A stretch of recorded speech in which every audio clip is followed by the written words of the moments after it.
This is Same Name Different Game Gaiden.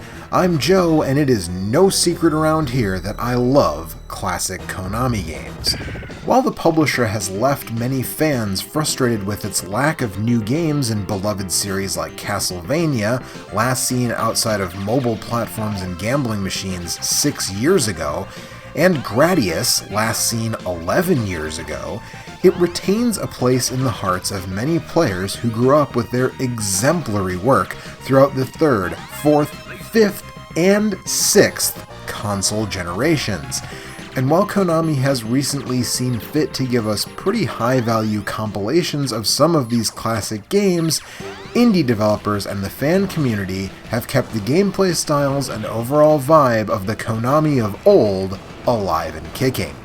In the last year, we've seen both Bloodstained and Blazing Chrome, games that have, in essence, given us the sequels to Konami franchises that many of us had been pining for. Blazing Chrome was even better than the actual Contra game that came out in 2019, but the less said about Rogue Core, the better. Still, there's one thing, well, two, really, that I especially want to spotlight today. Not only because they bring back that Konami shine, but also because they changed my attitude, at least partially, about the thing they are. Enhancement patches for classic games. Now, don't get me wrong, I'm a big advocate for fan translations of games that never got localized in the language of your choice, but for the most part, hacks of games are something I'm on the record as just not being into. Now, if you are, hey, you do you, but for me, they tend to fall flat in one way or another. It's entirely possible that this stance is a product of playing a ton of awful ROM hacks from back in the early days of NES emulation. From lazy and often racist Mario hacks to half-finished River City Ransom hacks that were premised on a joke that wasn't that funny to begin with, I sort of burned out by the time people started making ones that folks now consider good or even classic. Stuff in the Mega Man and Castlevania ROM hacking scenes that people think of as, well, maybe not as good as the original games which serve as their basis, but close enough. As far as I'm concerned, these kind of ROM hacks tend to err on the side of being way too difficult in a way I don't find organic or interesting, but I know some folks love them. For me, in a majority of cases, the game as it was released tends to be, well, the game. Just like I wouldn't be interested in someone who had no part in making a film I love re-editing it, I'm not terribly interested in someone doing that to a game I love.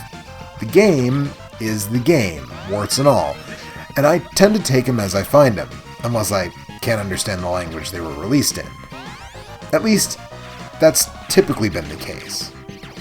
But occasionally, I find something that really piques my interest, and the creator of the two patches I'm going to talk about today, Vitor Vilela, a Brazilian hacker, has done just that. Vitor gained notoriety initially thanks to his work hacking Super Mario World to work with the Super Nintendo's SA1 expansion chip, a chip similar to the better-known Super FX chip that puts an additional processor inside the cartridge itself to work in concert with the Super Nintendo and provide more computing power. In fact, the SA1 is shockingly similar in architecture to the Super NES CPU, but clocked much faster. Several times faster, in fact. Vilela's purpose in making Super Mario World take advantage of this was for ROM hacks of the type I described earlier. Way too difficult for my taste. If Super Mario World could handle more objects on screen without slowing down, well, hackers could make more diabolical stages. But it wasn't until 7 years after his initial work with Super Mario World that Vitor brought SA1 compatibility to something else. Something that would benefit from it directly. Gradius III. Now, I've covered Gradius III pretty extensively here already, but if there is any game that's known for its slowdown, it's Gradius III on the Super NES. An example held up by TurboGrafx and Genesis stalwarts to illustrate that the Super NES in fact sucked at shoot-'em-ups, which is not an entirely unfair critique. But Gradius III was a very early game in Japan and a launch title in North America. It had no extra chips, no bells nor whistles. It was just an arcade port that was, mostly good, but tended to slow down. A lot. Like, a lot. The SA1 chip was not available until 1995, 5 years after Gradius III hit the Super NES. In fact, it came so late in the lifespan, very few games that use it were released outside of Japan. The best known games that use it are probably Super Mario RPG, Kirby Superstar, and Kirby's Dream Land 3, but there is a Japan-only Konami shoot-'em-up that does use it. Jikyo Oshaberi Parodius, aka Chatting Parodius, and it does not suffer from a fraction of the slowdown Gradius III does. So take a look. On the left, Gradius III as originally released, and on the right, Vitor's SA1 patch. Smooth like butter. I mean, it's crazy how much more smoothly it plays. Which, has the side effect of making it much tougher in places. I mean, see how the first stage boss becomes way more hectic? I'll admit it, even though nothing about the enemy placement or behavior has changed, I now have a much harder time with this first boss than I ever did before. But let's check out the true pièce de résistance, the bubble stage. At only the second stage of the game, the original release slowed to a crawl as lethal bubbles crowd the level, challenging the player to burst them before being consumed. Very slowly consumed. But once again, in Vilela's version, hope you got power-ups and fast reflexes. And for me, this only gets better with his second, and as of now most recent Konami project, Contra III: The Alien Wars. And I'm playing this one with a buddy to get the full effect of how different it truly is. It's perhaps not quite as pronounced or infamous as Gradius III, but Contra III came out just a year later in 1992 and similarly did not have any onboard coprocessors, so even the simple act of using one of your screen-clearing bombs causes slowdown.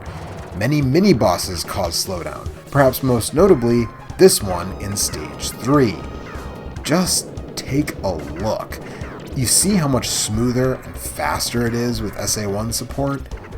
The boss of the first overhead stage is the same thing, just look at the difference here.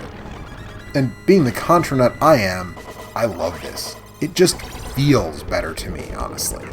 Many Contra games don't slow down, including the other 16-bit entry, Hardcore. And while I tend to think of both 16-bit Contra games as being pretty great all-time classics, there is an argument to be made that since the Genesis allowed for less slowdown, it could be the superior entry. And that's not an argument I would make. Hardcore is better for a bunch of reasons. But if that's the crux of your argument, you simply have to check out this patch. But how do you do that? I suppose before I wrap up I should let you know. Vitor's patches are available on his GitHub page, with instructions on how to patch a ROM file with them. You can find that at github.com/VitorVilela7. As for playing them, many PC emulators support the hacks, but I'm playing them on Mister, which obviously works as well. If you want to play on original hardware, you'll need to either flash these hacks onto donor cards, which I don't love the idea of, or get an SD2 SNES or SD2 SNES Pro, as the basic Super EverDrive model doesn't support the SA1 chip. However you seek these improvements out, if you're a Konami fan or a shoot-'em-up fan in general, I highly recommend you find some way to check them out. That does it for me. I'll see you next time right here on Same Name, Different Game, Gaiden. Hey everyone, this is Joe. Thank you so much for watching. If you liked what you saw, do all those things that YouTube likes you to do. Like, subscribe, ring the silly bell to make sure that you get notifications of your subscriptions, because sometimes they just won't show up in your feed.